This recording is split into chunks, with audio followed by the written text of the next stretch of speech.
Hello dear student, आज हम लोग मैकेनिक्स पेपर में forces in 3 dimension and Poinsot central axis का सेकंड पार्ट डिस्कस करने जा रहे हैं। फर्स्ट पार्ट में हम लोग डिस्कस कर चुके हैं कि अगर किसी रिजिड बॉडी के ऊपर कई सारे फोर्सेस डिफरेंट पॉइंट्स पर लगे हुए हों तो हम उनको एक सिंगल फोर्स आर में रिड्यूस कर सकते हैं और एक कपुल जी वेक्टर जिसकी एक्सिस उसी पॉइंट से पास करती है जिस पॉइंट पर सिंगल फोर्स आर एक्ट कर रहा है।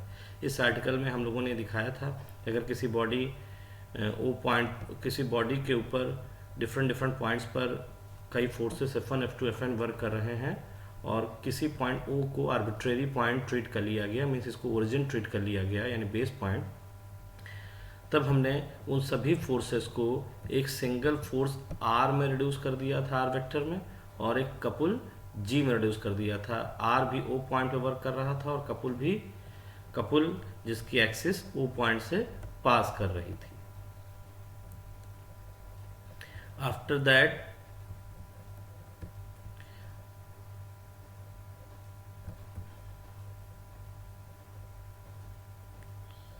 हमने ये शो किया कि अगर बेस पॉइंट चेंज हो जाए, बेस पॉइंट जी को ओ को हम ओ डैश पर शिफ्ट कर दें जहां O dash vector C vector हो, देन जो हमारा कपुल जी वेक्टर था वो चेंज हो जाता है। जो नया कपुल जी डैश होगा वो G vector minus C cross R vector होगा। आर वेक्टर चेंज नहीं होता है, मतलब रिजल्टेंट फोर्स चेंज नहीं होगा। जो बेस पॉइंट के चेंज होने से रिजल्टेंट फोर्स चेंज नहीं होते, लेकिन कपुल चेंज हो जाता है।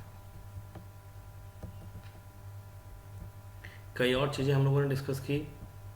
इसके बाद हम लोगों ने ये शो किया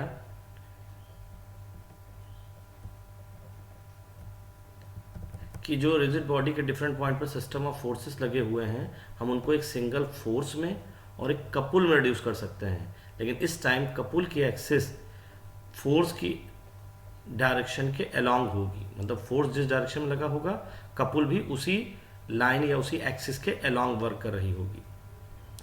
प्रीवियस आर्टिकल में जैसा हम लोग कर चुके थे कि ओ पॉइंट पर हमने एक आर वेक्टर शिफ्ट कर लिया, आर वेक्टर रिजल्टेंट आ गया था और ओ बी लाइन के लॉन्ग कपुल जी वर्क कर रहा था। इसकी एक्सिस भी ओ पॉइंट से पास कर रही थी और ये इसके साथ थीटा एंगल बनाया था। तो हमने ये शो किया था कि हम इस पूरे सिस्टम को एक आर्बिट्रेरी पॉइंट ओ डैश पर और उसके उससे ड्रॉ की गई line O dash A dash जो ओ ए के पैरेलल है उस पर हम शिफ्ट कर सकते हैं, यानी R vector O dash A dash और उस जी का कंपोनेंट जी कॉस थीटा वो भी ओ डैश ए डैश के अबाउट वर्क करेगा।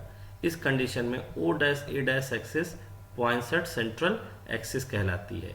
पॉइंटसेट सेंट्रल एक्सिस के अलोंग रिजल्टेंट फोर्स आर और कपुल का कंपोनेंट जी कॉस थीटा वर्क करते हैं।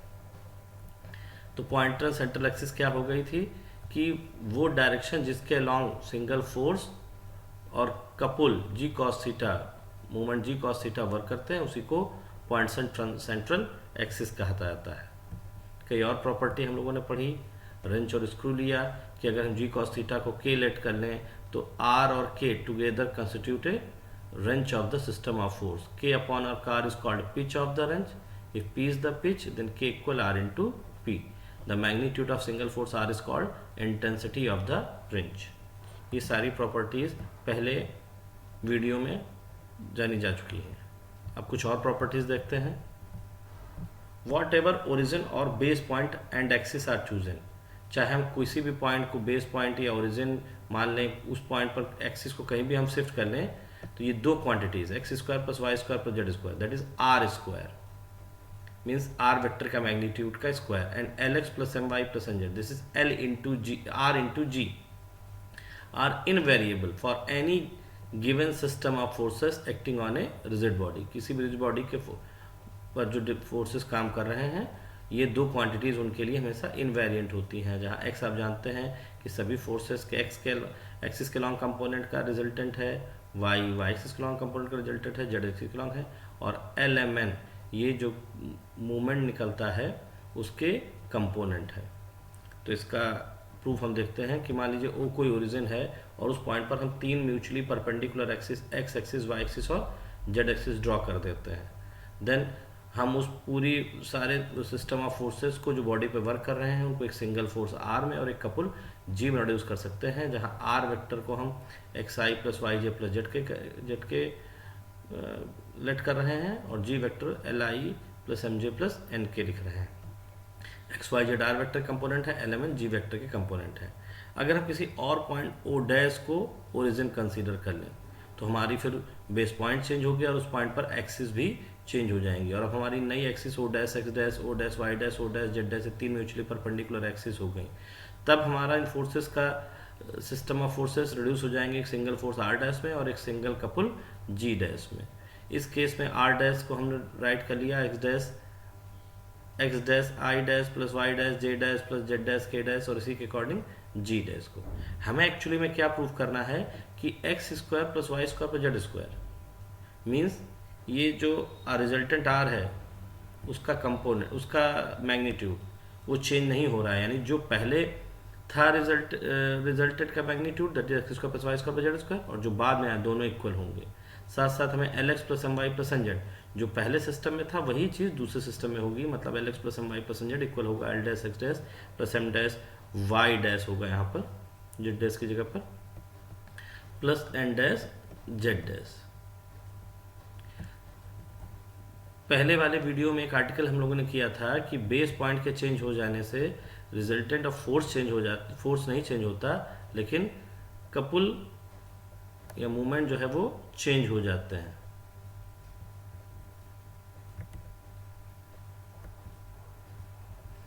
इस आर्टिकल में to find the change in couple when the base point is change, और इस आर्टिकल में हम लोगों ने किया था कि आर और आर डैश इक्वल थे लेकिन जी डैश वो चेंज हो गया था, जी डैश हो गया था G minus C cross R vector, जहां सी जो है वो वेक्टर ओ डैश था।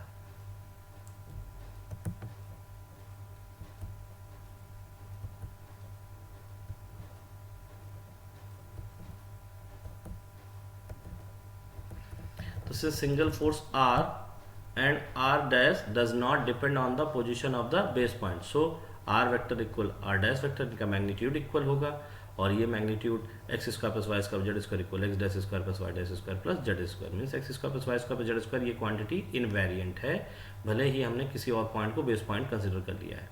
ऑन द अदर हैंड दूसरे टाइम पर G vector position of base point पर डिपेंड करता है। अगर ओ डैश सी वेक्टर है तो जी डैश हम पीछे आर्टिकल में निकाल चुके हैं, जी माइनस सी क्रॉस आर होता है। इसको हम दोनों तरफ आर डैश से डॉट प्रोडक्ट कर लेते हैं, इधर भी आर डैश से डॉट प्रोडक्ट कर लिया। आर डैश आर के इक्वल ही है तो यहाँ पर हमने आर डैश की जगह पर आर लिख दिया राइट हैंड साइड में। डॉट प्रोडक्ट करते हैं तो this is G dot R vector और ये C cross R dot R, ये इन तीनों का स्केलर ट्रिपल प्रोडक्ट हो गया। स्केलर ट्रिपल प्रोडक्ट में अगर कोई दो वेक्टर इक्वल हो तो वैल्यू जीरो हो जाती है, means G dot R equal है G dash dot R dash के। G dot R L X plus M Y plus N Z हो गया और ये L dash X dash plus M dash Y dash plus N dash Z dash हो गया, मतलब ये क्वांटिटी भी इनवेरिएंट हो गया। सेकेंड चीज is pitch and intensity of range. हमने पूरे जो सिंगल फोर्सेस लगे हुए थे उनको एक सिंगल फोर्स आर में जिसके कंपोनेंट एक्स वाई जेड और एक कपुल जी में जिसके कंपोनेंट एल एम एन है उनमें रिड्यूस कर लिया। अभी ऊपर हमने देखा था कि अगर हम नया सिस्टम ले रहे हैं तो आर डैश जी डैश है तो आर वेक्टर आर डैश के इक्वल होगा और जी डैश हमारा चेंज हो जाएगा, लेकिन अब जी डैश हमारा पी आर डैश हो जाएगा। The magnitude of R vector that is R dash vector is the intensity of the range. So intensity of the range क्या हो जाएगी, मॉड ऑफ आर डैश या mod of R vector means X square plus Y square plus Z square जो R हो गई। जी dash हो गया P R dash, दोनों तरफ आर डैश से डॉट प्रोडक्ट कर लिया। जी डॉट आर और G dash dot R dash previous article से इक्वल होते हैं और यहाँ R dot dot R square हो गया, तो यहाँ से L X plus M Y plus N Z की वैल्यू हो गई पी आर स्क्वायर, तो पी की वैल्यू हो गई L X plus M Y plus N Z upon R square, that is L X plus M Y plus N Z upon X square plus Y square plus Z square हो गया। ये equation 1 ये intensity का formula हो गया और equation number 2 ये range की पिच का फॉर्मूला हो गया। अगर के कपुल है तो हम लोग जानते हैं के इक्वल पी इंटू आर होता है, L X plus M Y plus N Z upon R square था पी की वैल्यू, एक आर कैंसिल आउट हो जाएगा अपॉन आर हो जाएगा। Next one is condition for a system of forces to be a single resultant force. एक single resultant force में, एक system of force single resultant force में चेंज हो जाए, इसकी कंडीशन क्या होगी। मतलब जो हम पूरा सिस्टम आर कॉमा जी ले रहे हैं वो सिर्फ आर में चेंज हो जा रही है, तभी पॉसिबल है जब जी 0 होगा। तो थ्योरम क्या है कि the necessary and sufficient condition for a system of forces to reduce a single resultant force R. एक जो सिस्टम ऑफ फोर्सेस हैं वो सिंगल रिजल्टेंट फोर्स में रिड्यूस हो जाए, इसकी नेसेसरी और सफिशिएंट कंडीशन क्या है कि L X plus M Y plus N Z 0 होगा and X square plus Y square plus Z square 0 नहीं होगा। मतलब आर 0 नहीं होगा लेकिन L X plus M Y plus N Z 0 होगा, जहाँ आर वेक्टर कंपोनेंट फॉर्म में एक्स वाई जेड और जी वेक्टर कंपोनेंट फॉर्म में एल एम एन है। हम ये सब पहले ही डिस्कस कर चुके हैं कि हम रिजिड बॉडी के डिफरेंट पॉइंट पर अगर कई सारे फोर्सेस वर्क कर रहे हैं तो हम सिंगल फोर्स आर में जिसके कंपोनेंट एक्स वाई जेड और सिंगल कपुल जी में जिसके कंपोनेंट एल एम एन होते हैं। फोर्स आर ओ पॉइंट पे एक्ट करता है और जी वेक्टर की एक्सिस ओ पॉइंट से पास करती है। तो नेसेसरी कंडीशन हम लेते हैं, लेट कर लिया ओ डैश कोई दूसरा बेस पॉइंट है तो सिस्टम आर कॉमा जी एक नया system R dash comma G dash में चेंज हो जाता है, जहाँ आर डैश आर वेक्टर होता है और G dash G minus C cross R होता है, जहाँ C vector O dash vector है। अगर R dash comma G dash single force O dash में रिड्यूस हो रहा है तो फिर आर डैश 0 नहीं होगा लेकिन जी डैश 0 होगा। आर डैश 0 नहीं होगा तो आर 0 नहीं होगा, ठीक। जी डैश अगर 0 है तो जी डॉट आर डैश 0 होगा, ठीक। आर वेक्टर 0 नहीं होगा, जी डॉट आर डैश या जी डॉट आर सेम वैल्यू होती हैं तो जी डॉट आर 0 होगा, जी डॉट आर 0 होगा means L X plus M Y plus N Z 0 होगा। सफिशिएंट कंडीशन लेते हैं, सपोज कर लिया कि L X plus M Y plus N Z 0 है, इसके साथ में कंडीशन और भी रहेगी एंड आर वेक्टर 0 नहीं है। हमने ओ डैश पॉइंट को सेंट्रल एक्सिस पे ले लिया तो उससे जो रेंच बनेगी विच फॉर्म में रेंच फॉर्म करेगा तो जी डैश आर डैश के पैरेलल होगा। रेंच तभी बनता है जब कपुल की लाइन ऑफ एक्शन और फोर्स की लाइन ऑफ एक्शन कोइंसाइड कर जाते हैं। अगर ये रेंच बना रहे हैं तो फिर जी डैश और आर डैश एक दूसरे के पैरेलल होंगे, लेकिन L X plus M Y plus N Z तो 0 दिया हुआ है, मतलब जी डॉट आर 0 दिया हुआ है। ये दोनों एक दूसरे के पैरेलल हैं और इनका डॉट प्रोडक्ट 0 है। ये तभी पॉसिबल है जब इन दोनों में से कोई एक 0 होगा। Since G dash is parallel to R dash but G dash dot R dash will be possible if g vector means g dash vector 0 हो जाए, क्योंकि g dash dot r dash या g dot r equal value है, because r vector is not equal to 0, hence the system reduces to only r dash or r vector at o dash which is a single resultant force. Now we will find the equation of central axis.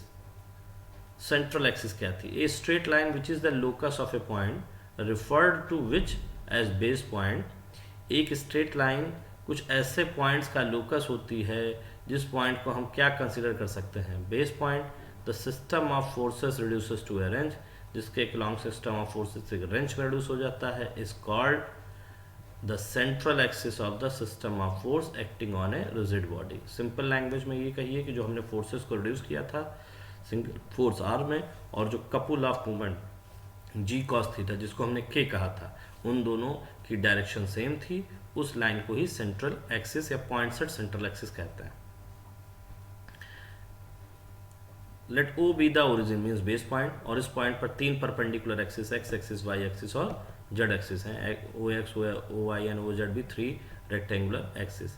Under this coordinate system suppose कर लिया कि जो system of forces हैं वो एक single force are में और एक कपुल जी में रिड्यूस हो रहे हैं, आर ओ पॉइंट पे लगा है और कपुल जी की जो एक्सिस है वो पॉइंट से पास कर रही है। Let P alpha beta gamma be any point on the central axis. Central axis पे कोई पॉइंट पी जिसके कोऑर्डिनेट अल्फा बीटा गामा है और इस पॉइंट का पोजीशन वेक्टर बेस पॉइंट हो या ओरिजिन ओ के रिस्पेक्ट में आर वेक्टर है, मतलब ओपी वेक्टर हो जाएगा R vector equal alpha I plus beta J plus gamma K. Since P is on the central axis, P central axis पे है तो so the given system reduces to a wrench r dash comma g dash at p. Then we have r dash equal r vector and g dash equal g minus r cross r vector. But r dash comma g dash range है, then g dash equal p r dash हो गया जहाँ p range की pitch है, g dash है g minus r cross r equal p r dash, मतलब r p r because r dash equal r vector. हम इनको कंपोनेंट फॉर्म में लिख देते हैं. g की वैल्यू है L I plus M J plus N K minus r vector है alpha I plus beta J plus gamma K cross r vector है X I plus Y J plus Z K और इधर p X I plus Y J plus Z K. Left hand side में ये cross product कर दिया गया और उसके बाद आई जे के वाले टर्म्स को दोनों तरफ कंपोनेंट फॉर्म से कंपेयर कर लिया गया. तो ये कंडीशन हमारी आ गई L minus beta Z plus gamma Y होगा, यहाँ पर कैपिटल जेड की जगह पे वाई होगा equal p x m minus gamma x plus alpha z equal p y n minus alpha Y plus beta x equal p z. इन सभी में इसमें एक्स यहाँ अपॉन में ले आइए, इस वाले में वाई यहाँ अपॉन में ले आइए और इस वाले में जेड अपॉन में ले आइए. तो ये तीनों ही इक्वल पी के हो जाएंगे. Means L minus beta Z plus gamma Y upon X equal M minus gamma x plus alpha Z upon Y equal N minus alpha Y plus beta X upon Z equal P. Alpha beta point कोई point लिए गए थे, अगर इस point का locus ले लिया जाए then the locus of alpha beta gamma is, alpha beta gamma को रिप्लेस करके एक्स वाई जेड लिख दीजिए. ये इक्वेशन जो आई वही सेंट्रल एक्सिस की इक्वेशन कहलाती है. हम चाहे पहले इस रेशियो को देखें, चाहे दूसरे को देखें, चाहे तीसरे, किसी को भी दो को इक्वेट कर लें, किसी के इक्वल रख लें, तो X Y Z small X Y Z में जो ये इक्वेशन बनती हैं वो 1 डिग्री की बनेंगी. मींस ये तीनों ही एक प्लेन को रिप्रेजेंट करेंगे और उनका इंटरसेक्शन ही सेंट्रल एक्सिस या लाइन होगी. तो हमें क्या करना है, तीनों की जरूरत नहीं है, कोई दो इक्वेशंस का इंटरसेक्शन, कोई दो प्लेन का इंटरसेक्शन भी equation of central axis provide करेगा. अगर इस रिमार्क है कि अगर p 0 हो जाएगा तो ये सब क्रॉस कर दीजिए, l minus Y Z plus Z Y, यहाँ माइनस नहीं होगा, यहाँ से देखिए ये प्लस यहाँ है तो प्लस का जेड वाई इक्वल 0 हो जाएगा और ये तीनों इक्वल 0 हो जाएंगे. इनमें से किन्हीं दो प्लेन का इंटरसेक्शन हमें सेंट्रल एक्सिस प्रोवाइड करेगा. नेक्स्ट चीज़ है कि हम कैसे एक्स वाई जेड और एलिमेंट को फाइंड आउट करेंगे. इस प्रोसीजर के थ्रू ही हम लोग को मोस्टली क्वेश्चंस करने हैं. Suppose a system of forces of magnitude F1, F2, Fn acting at different points of A rigid body. एक रिजिड बॉडी है जिसके डिफरेंट पॉइंट्स पर कई सारे force F1, F2, Fn work कर रहे हैं. किसी point, let O be the base point, और इस पॉइंट पर 3 परपेंडिकुलर एक्सिसेस एक्स वाई और जेड एक्सिस कंसीडर कर ली गई. Suppose F1 is acting at point x1, y1, z1 along a line. मान लीजिए F1 किसी पॉइंट x1, y1, z1 के अलॉन्ग वर्क कर रहा है. बेस पॉइंट O है तो x1, y1, z1 से 3 डायमेंशन में किसी पॉइंट अल्फा बीटा गामा से होकर जाने वाली लाइन की equation x minus alpha upon L equal Y minus beta upon M equal Z minus gamma upon L होता है. तो यहाँ पर x minus x1 upon L1 equal y minus y1 upon M1 equal z minus z1 upon M1 हो जाएगा, जहाँ L1, M1, N1 ये तीनों उस लाइन की डायरेक्शन कोसाइन होंगी. अगर हमें डायरेक्शन कोसाइन पता है तो उस फोर्स के कंपोनेंट x1 हो जाएगा F1 L1, y1 हो जाएगा F1 y1, z1 हो जाएगा F1 N1. सिमिलरली हम और जो फोर्सेस हैं उनके भी कंपोनेंट फाइंड आउट कर लेते हैं, x2, y2, z2 and so on, और देन टोटल रिजल्टेंट x हो जाएगा सिग्मा x1 y हो जाएगा सिग्मा y1 और z हो जाएगा सिग्मा z1. इस प्रोसेस के थ्रू हम लोग x y z find out करेंगे. अगर ये फोर्सेस हमारे आई जे के वेक्टर फॉर्म में दिए हुए हैं तो सिंपल तरीका है, सारे फोर्सेस को ऐड कर लीजिए. आई के साथ एक्सिस के अलॉन्ग जो कंपोनेंट आएगा वो कैपिटल एक्स हो जाएगा, वाई एक्सिस के अलॉन्ग जो कंपोनेंट आ जाएगा वो कैपिटल वाई होगा, जेड एक्सिस के अलॉन्ग कंपोनेंट जो आएगा वो जेड हो जाएगा. अब नेक्स्ट प्रोसीजर है हम लोग एलिमेंट कैसे फाइंड आउट करेंगे. तो एलिमेंट फाइंड आउट करने के लिए हम क्या करेंगे कि हम पहली लाइन में जो पॉइंट हैं उनको कोऑर्डिनेट फॉर्म में लिखते चले जाएंगे. First we write the coordinate of point at which the forces are acting in the first row. मतलब पहला पॉइंट x1 y1 z1 था, फिर x2 y2 z2 and so on, इस तरह से चले जाएंगे। और इनके नीचे सेकेंड लाइन में हम उन फोर्सेस के कंपोनेंट लिखेंगे x y और z एक्सिस के long, and then write the component of forces in the second row as way. F1 जो फोर्स था उसके कंपोनेंट थे x1 y1 z1, वो नीचे लिखे गए हैं, और जिस पॉइंट x1 y1 z1 पे वर्क कर रहा था वो ऊपर लिखे गए, ऐसे ही एंड सो ऑन लिखते चले जाएंगे। अब L फाइंड करने का तरीका क्या है, हम सेकंड से स्टार्ट करेंगे ऊपर से और क्रॉस करेंगे y1 z1 minus z1 y1, ये देखिए यहाँ पे y1 z1 minus z1 y1, फिर प्लस करेंगे, ऐसा ही नेक्स्ट वाले में आएंगे y2 z2 minus z2 y2 plus and so on, ऐसा करते चले जाएंगे। इस तरीके से हम L कैलकुलेट करेंगे। M कैलकुलेट करने के लिए यहाँ देखिए हमने सेकंड से स्टार्ट किया था, सेकंड माइनस थर्ड, तो अब हम थर्ड पे आ चुके हैं, तो M निकालने के लिए हम थर्ड से स्टार्ट करेंगे, z1 x1, और फिर अब थर्ड के बाद फिर साइक्लिक वे में फर्स्ट पे आ गया x1 z1, मतलब M कैसे कैलकुलेट होगा, देखिए z1 x1 minus x1 z1 plus z2 x2 minus x2 z2 and so on.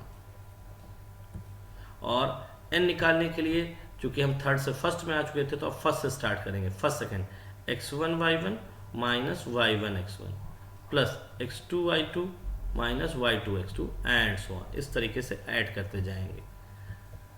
अगर हमारे जो हम एक और तरीका कर सकते हैं कि हम सभी फोर्सेस के अपने अपने पॉइंट के रिस्पेक्ट में कपुल निकाल लें, यानी G1 कर लें R1 क्रॉस F1, G2 कर लें R2 क्रॉस F2, सभी G1 G2 Gn निकाल लें, और फिर उनके I components, I x axis के लॉन्ग कंपोनेंट यानी I के साथ वाला पार्ट ऐड कर लें तो L मिल जाएगा, J के साथ वाला यानी Y एक्सिस के लॉन्ग कंपोनेंट कर लें तो M मिल जाएगा, और K के साथ वाला मतलब Z एक्सिस के लॉन्ग कंपोनेंट ऐड कर लें तो N मिल जाएगा। ये तरीका हम तब आजमा सकते हैं जब IJ के फॉर्म में दिए हुए, या हमको IJ के फॉर्म में चेंज कर लें, वो भी एक तरीका है। यहाँ पर हमने डायरेक्शन कोसाइन का यूज़ किया है। अगर मान लीजिए ऐसी लाइन दी हुई है इसमें डायरेक्शन कोसाइन नहीं है, तो हम मीन्स वो डायरेक्शन रेशियो होंगे, तो हम डायरेक्शन रेशियोज को पहले डायरेक्शन कोसाइन में बदलेंगे बाय दिस फार्मूला। अगर L1 M1 N1 ये डायरेक्शन कोसाइन नहीं है, then first make them direction cosine as follows, L1 upon under root L1 square plus M1 square plus N1 square, मतलब under root L1 square plus M1 square plus N1 square से तीनों को divide कर देना है। अब कुछ examples हम लोग देखते हैं। पहला एग्जाम्पल हम ले रहे हैं कि 3 forces each equal to P, 3 forces हैं, सभी P के ही इक्वल हैं, act on a rigid body, एक रिजिड बॉडी वर्क कर रहे हैं, one at point A00 parallel to OI means Y axis. पहला A00 पॉइंट पे वर्क कर रहा है जो Y एक्सिस के पैरेलल है, या Y एक्सिस भी कंसिडर कर सकते हैं। सेकेंड 0 भी 0 पे वर्क कर रहा है जो Z एक्सिस के पैरेलल है, या Z एक्सिस ही है। और थर्ड 00C के अलॉन्ग वर्क कर रहा है जो X एक्सिस के पैरेलल है, या X एक्सिस ही है। द एक्सिस बीइंग रेक्टेंगुलर, ऐसा तो है ही। Find the resultant range in magnitude and position. तो हम एक एक फोर्स के लिए आते हैं। पहला फोर्स हमारा एक्ट कर रहा है A00 पर, और किस एक्सिस के लॉन्ग, Y एक्सिस के लॉन्ग। Y एक्सिस की 3 डायमेंशन में Y एक्सिस के लॉन्ग जो हमारे Y एक्सिस के लॉन्ग X और Z 0 हो जाते हैं। तो Y एक्सिस की 3 डायमेंशन में हम इक्वेशन लिखते हैं x/0 equal y/1 equal z/0। अगर हमें X एक्सिस की लिखनी है तो x/1 equal y/0 equal z/0, मतलब जो एक्सिस ले रहे हैं उसके नीचे 1 लिख देंगे, बाकी दोनों के नीचे 0 कर देंगे। तो Y एक्सिस की इक्वेशन हो जाएगी x/0 equal y/1 equal z/0। तो केवल Y के नीचे 1 है, बाकी दोनों के नीचे 0 है। तो x1 जो 0 इंटू P हो जाएगा क्योंकि L हो गया, तो L इंटू P ये 0 हो गया। y1 1 इंटू P P हो जाएगा, और z1 0 इंटू P 0 हो जाएगा। सिमिलरली दूसरा फोर्स 0 Z एक्सिस के लॉन्ग वर्क करेगा, तो Z एक्सिस की इक्वेशन होगी x/0 equal y/0 equal z/1। तो Z के नीचे 1 है, मीन्स सिर्फ Z वाला इसका कंपोनेंट आएगा, Z2 आ जाएगा 1 इंटू P, बाकी दोनों 0 हो जाएंगे। और थर्ड वन वो 0 C के लॉन्ग वर्क कर रहा है X एक्सिस के पैरेलल, तो X एक्सिस की equation x/1 equal y/0 equal z/0। तो x के नीचे 1 है, बाकी नीचे 0 है, मीन्स सिर्फ x कंपोनेंट x3 आएगा P, बाकी दोनों 0 हो जाएंगे। तो टोटल x हो जाएगा x1 plus x2 plus x3 यानी 0 प्लस 0 प्लस p, y भी इसी तरीके से p आएगा और z भी इसी तरीके से p आएगा। अब हम एलिमेंट कैलकुलेट करेंगे। एलिमेंट कैलकुलेट करने का प्रोसीजर जो बताया गया था कि पहले पॉइंट लिख लीजिए और फिर उन फोर्सेस के कंपोनेंट लिख दीजिए। तो पहला फोर्स A00 है और उसके जो कंपोनेंट आए थे वो देखिए x1 0 आया था, y1 p आया था और z1 0 आया था, मीन्स 0 p 0। दूसरा 0 भी 0 पॉइंट था और उस पर कंपोनेंट 0 0 p आए थे। तीसरा 0 0 c पॉइंट था और p 0 0 था। अब L कैसे निकालें? हमने कहा था पहले वाले में सेकंड से स्टार्ट करेंगे, second minus third cross product करते हुए 0 0 माइनस 0 इंटू पी, 0 मतलब 0 माइनस 0 हो गया, plus b p minus 0, b p minus 0 plus 0 0 minus 0 into c यानी 0 यानी बी पी हो गया। फिर m निकालने के लिए थर्ड से स्टार्ट करेंगे, थर्ड और फर्स्ट आएगा 0 0 माइनस A0 मीन 0 माइनस 0 हुआ, प्लस 0 0 माइनस 0 p, 0 माइनस 0 हुआ, प्लस CP माइनस 0 0, तो CP माइनस 0 ये वैल्यू CP के इक्वल हो गई। एंड n निकालने के लिए फर्स्ट पे आएंगे AP माइनस 0 0, AP माइनस 0 हो गया, प्लस 0 0 माइनस 0 प्लस 0 0 माइनस 0 यानी ये AP के इक्वल हो गया।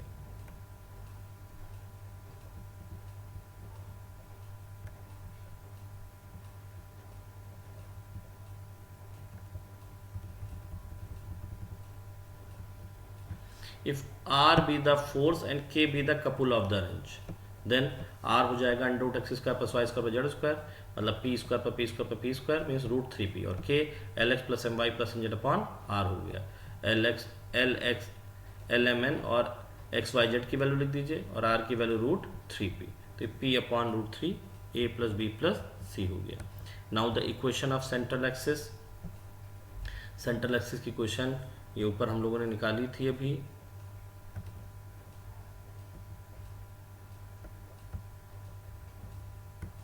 ये value, this is the equation of central axis. इस इक्वेशन को लिखिए इक्वल पी को ही के अपॉन आर लिखा जाता है। तो इक्वेशन ऑफ सेंट्रल एक्सिस लिख दी गई, दैट इज पी इक्वल के अपॉन आर, उसको हम बाद में कैलकुलेट करेंगे। यहाँ पर हम एल एम एन और एक्स वाई जेड साथ साथ एल एम एन और एक्स वाई जेड की वैल्यूज पुट कर देते हैं। तो यहाँ से देखिए पी ऊपर से कॉमन हो जाएगा यानी b minus y plus z, c minus z plus x, a minus x plus y equal p हो गया। बट पी क्या था? के अपॉन आर। के की वैल्यू निकाली गई थी पी अपॉन रूट 3 ए प्लस बी प्लस सी, और आर की वैल्यू थी 1 upon root 3p। Cancel out हो जाएगा 1/3 ए प्लस बी प्लस सी। ये वैल्यूज पी की हम यहाँ पुट कर देते हैं और इन इक्वेशंस को सिंप्लीफाई कर दें। तो ये x plus a plus 2b plus 3c upon 3 equal y plus b plus 2c plus 3 a upon 3 equal z plus c plus 2a plus 3b upon 3 equal 0 हो जाएगा। किसी भी तरीके से इन्हें सॉल्व कर सकते हैं। Then the central axis along is a straight line passing through the point, वो इन पॉइंट से पास करने वाली लाइन होगी। And inclined at equal angle to the coordinate axis, और कोऑर्डिनेट एक्सिस साथ इक्वल एंगल पर इंक्लाइंड होंगी। ऐसा क्यों होगा? क्योंकि तीनों ही फोर्स इक्वल थे, तीनों फोर्स इक्वल थे तो वो इक्वल एंगल ही बनाएगी।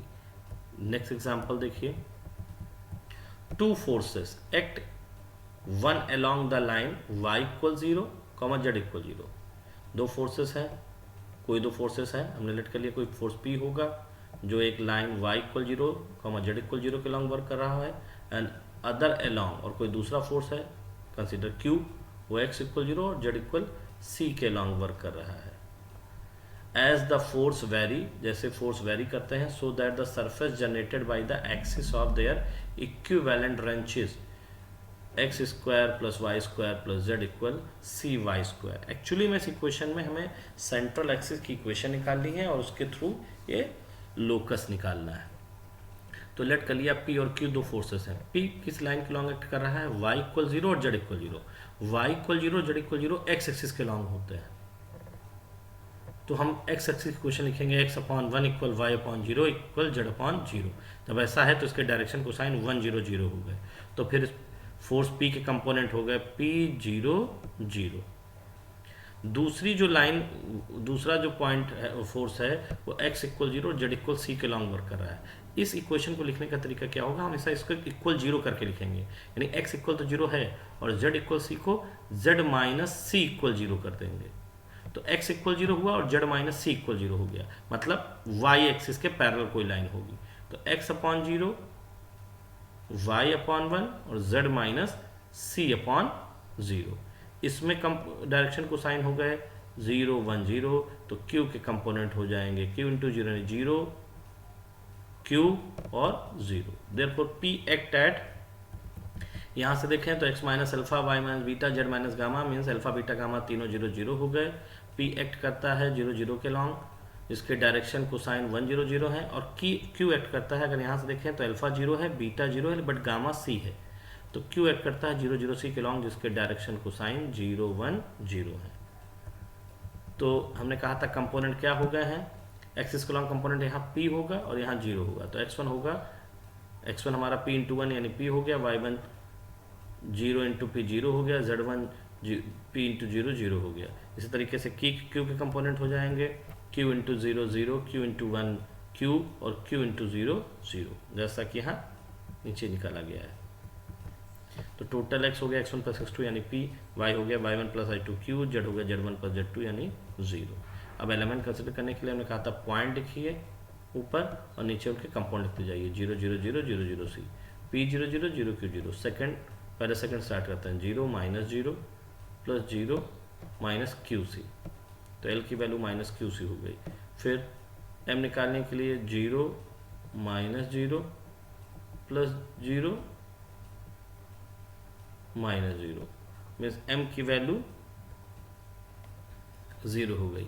n निकालने के लिए first minus second 0 minus 0 plus 0 minus 0 means n की वैल्यू भी 0 हो गई। Then the equation of central axis, central axis equation जो हम लोग पहले निकाल चुके हैं वो हमने पुट की, और इसमें x y z और एलिमेंट की वैल्यू पुट कर दी गई।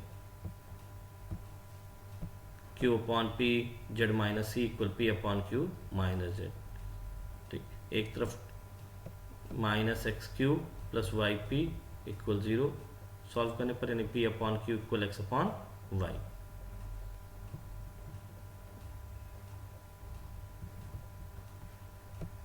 इन दोनों को लिया गया तो ये आ गया, और